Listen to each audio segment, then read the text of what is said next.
on, everyone? In today's video, we're just going to go over some of my most recent Amazon to Amazon flips just to show you guys proof that I actually am selling the books that I'm buying on Amazon. So what we're going to do over here in Amazon Seller Central is come up here to the top left. We're going to come down to where we see orders and click manage orders. So you'll see that that's actually going to populate the most recent orders. So let's just look at the last 4 or 5 books that sold. So it looks like we have what the Bible is all about. Looks like that sold for $47.88. So I'm going to go and open up that in a new tab. Okay, so I put that over here into selling at $47.88 as the sales price, and actually the cost price of this was $9.29. You can see factually that I did buy this on Amazon. It says view this order. So let's just go and open that up as well, so you know that I'm not pulling your chain, that I actually did buy it. All right, so here it is over here, the total of $9.29, and you can see that left us with a profit of $21 for 226% return.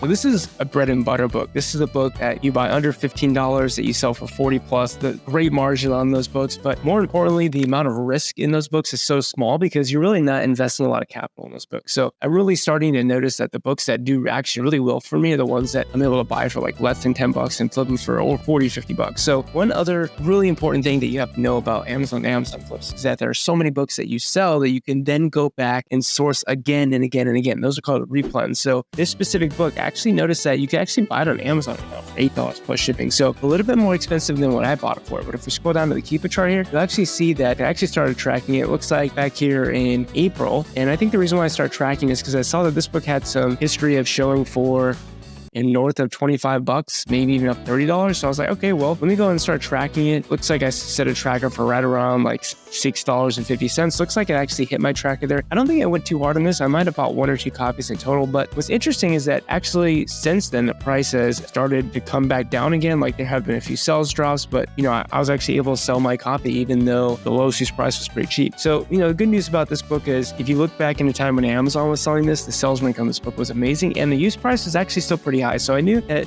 buying this book for $9 there's very little risk in doing that. Like even if Amazon came back on the listing, I'd still be able to sell it and make some of my money back. So I felt like somewhat of a decent pickup and, made $21 off it. So that's really cool. I'm also going to check eBay to see if maybe it's cheaper over on eBay. And so what I'm going to do here on eBay is actually just sort by price and shipping lowest first. And it actually looks like you can pick this book up for $11.07. Again, a little bit more expensive than I bought it for originally, but if you plug that into seller, that would still actually be pretty profitable. Like for example, if I come over here and put in $11.07 instead, you actually see that, it'd still be an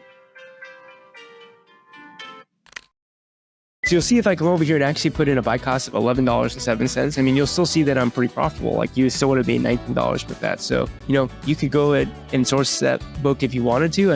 Like I said, I wouldn't buy more than probably 1 or 2 copies of this, however, because the sales rank doesn't really drop super often. So, this is probably not a book you'd want like 10 quantity, in stock, but maybe like 1 or 2 copies. I think that'd be good. All right, the next book that we have, which sold 4 hours ago, is actually The New Confessions of an Economic Hitman. So apparently we sold this for $62.60. Really excited to see how we bought this. All right, it actually looks like this was a recent pickup. I bought this on June 1st, 2023. If I go and click view this order, you can see over here we have basically a buy cost of $12.54. So actually a really great flip as well. Let's go ahead and plug those numbers into SellerAmp. Okay, so the sales price on this was $62.60. And again, we bought it for $12.54. So we made $30 profit on this book for 245% ROI, which is actually pretty cool. And let's go down the Keepa chart and figure out why I bought this. Okay, so you can actually see that June 1st is this period of time right here, where it looks like the price of this dipped from $48 all the way down to $12.54 where I bought it. So this was, I'm not really sure what happened here. Maybe this was a big bookseller or something, and they just listed it incorrectly. Not really sure, but definitely would have found this book with Keepa deals, because anytime you see such a large drop in price like that, always probably found that book on Keepa deals. But the reason why I bought this is because there's a number of sales rank drops at over $38. It's sold for a little bit less than it passed as well, but pretty strong historical data suggests that it could sell for that. Now, always like to expand the data by clicking this all button down here, and you can actually see that this is a book that very frequently actually sells for north of $30, sometimes even more than $40. Actually pretty interesting that I was able to sell mine for $60. Looks like the price of this book actually started increasing a little bit, which is interesting considering that the offer count, didn't really go down at all. So obviously I'm going to take that great sell. I'm also going to start tracking this book because, considering that I sold it for $62, like, maybe pick this book up for like $15 all in next time and be profitable that way. So I'm going to go and try to set myself up in the future. I'm going to track this for $15 free shipping. So I'm going to go and type in 15 there. Then I'm going to click the include shipping cost. And then I'm going to scroll all the way down the bottom that says track this for basically 10 years. years. Now, the last thing I'm gonna do before I move on is go over to eBay to see if potentially there are some cheaper offers there, because sometimes there's actually something on eBay and you can snag it there. Again, what I'm gonna do here is go ahead and sort by the lowest first. So I'm gonna go price and shipping lowest first like that. And let's see, looks like the lowest price is $28. So definitely, I don't wanna be buying it for 28 because I think this is probably honestly worth right around like 40 bucks. So definitely wouldn't buy it for 28, but if I could buy it for 15 today, I definitely would pull the trigger, considering that I've been able to sell in the past and make some good money on it. All right, looks like the next most recent sell is Capturing Oak Alley. So that sold 9 hours ago. Looks like it sold for $47.99. So let's go and look at that book. All right, so let's think I bought this book on April 11th, and surprisingly, I bought it for $4.95. It's actually kind of crazy that you could buy a book under $5, but it is possible. You can see over here on the order detail page, it says April 17th, and you can see up here the grand total is actually $4.95. I was able to flip it for $47.99, which left us with a $24 profit, 500% return on investment, which is great. Less worried honestly about the ROI. I'm more worried about how much profit are you making. Generally, on any book, I want to be making at least $20 profit. Like, that's what I'm aiming for, because you always want to be conservative with your book buys, right? Because crazy things can happen, unforeseen circumstances, and that could cause what your expected or potential profit to be to go down. So it's always good to have kind of like a benchmark. I always try to stick with $20 or more profit, but let's go and look at the Keepa chart and figure out why I bought this. It actually looks like definitely this was from a Keepa Deals book as well. Keepa Deals sourcing, you can see the price went from $59 all the way down to $4.95. And what's actually really interesting about this book is that from September to basically January of the previous year, you could have bought it for a very similar price as to what I bought it for. Now, I highly doubt this was, $5 free shipping. It could have been, but probably this was right around $10 with shipping included. But you do notice that even at that price, there aren't that many sales. But, the reason why I ended up buying this is because, the two previous sales, one was at 59, one was at 45. And then also, if you were to expand the data to the last 3,000 days, like, this is a book that has held some good value. Like, there are multiple sales rank drops in the past of around $45 or $50, sometimes around $30. So my thought process here is that even though it has been this kind of price before in the past, $5 is inherently like literally the cheapest you can ever buy a book. And considering that this book could sell for $40 or $50, and specifically at higher offer counts, is actually pretty,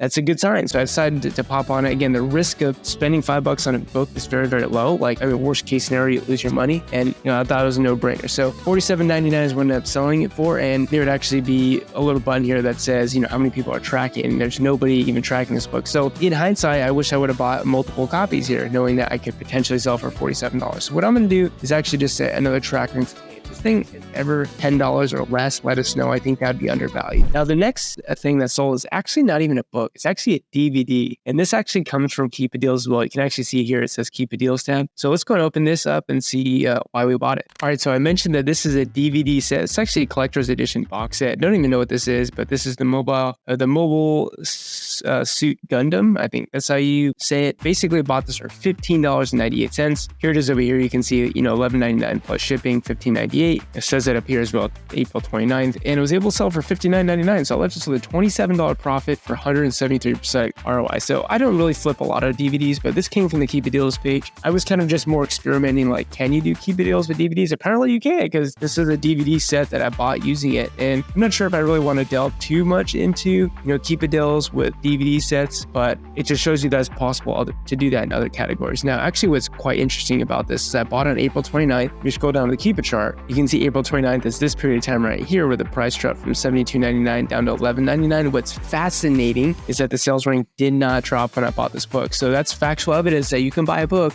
and sales rank doesn't necessarily need to drop. The product doesn't necessarily need to become more popular. And I wouldn't say keep inefficiencies necessarily, but there's a lot of these steadfast rules that you think are sales rank drop means a sell. There's a lot of nuance with sales rank, and this is just an indicator or just, clear example that sales rank drops don't always mean sales. And if you see one drop, that doesn't necessarily mean that was only one sell. If you don't see the sales rank drop, that doesn't mean that the product didn't sell. It's kind of weird, but at the end of the day, I was able to pick this up because I thought this was undervalued. Like, there are multiple sales of this DVD set over, $40. So I thought, okay, well, if I go back in the time of the last 3 or 4 years, same sort of, situation, I can see it even has sold upwards of $60. So great news, was able to make $27 profit. So that's awesome. All right, and the last book that we're going to look at here, just because I don't want to drag this video on for too long, but this was a book I sold 13 hours ago. Looks like it's The Adventure of Conqueror King. It sold this for $89.98. Let's go and open up that list estate. All right, I'm over here on the product page. It looks like I bought this on May 14th, and apparently I bought it for $20 because that's what the cost price is. So let's go over to the order details page. Let's go ahead and click that. All right, and you can see down here it does say that I bought it for $16.01 plus $3.99 shipping for $20. It's actually in very good condition. That's awesome if you can buy a book in good condition. What's actually really funny about this book is that in the buy box we have Goodwill hunting. So obviously this guy was hunting Goodwill very well. He found a $90 book, so that's awesome. Let's scroll down to the Keepa chart and figure out why we bought this book. So again, we bought this book back here in May. And if we actually zoom in, you can see when I did buy this book. So, it's funny because here's a book that I did buy and you see the sales rank drop. So, we often think sales rank drop means when, the item actually sold. Usually it does, but just because the sales rank doesn't drop doesn't mean it's not selling. Again, it's really confusing. Sometimes it gets weird, but it's interesting that the sales rank did drop. Actually, it did drop a little bit after I bought it. So also that's interesting. But, why would I buy this book for $20? Because it has multiple sales around $50. So I thought, okay, even though this doesn't sell too often over the last 4 or 5 years, like its use price has pretty much always been about $20. So I felt like this is a book that, definitely looks very niche, like to some sort of community that would want it. The Adventure Conqueror King system, not exactly sure what it's to, but, I was able to make a $46 profit and 230%. So that's all I got for you today, guys. Just want to show you that it is actually possible to do Amazon flips and actually sell books and make money. This is proof of that right here. So, if there's anything else I can do to help you with any video ideas, let me know down in the video comments below. But otherwise, if you like the video, then feel free to stick around and subscribe, and I'll see you in the next one. All right, bye-bye.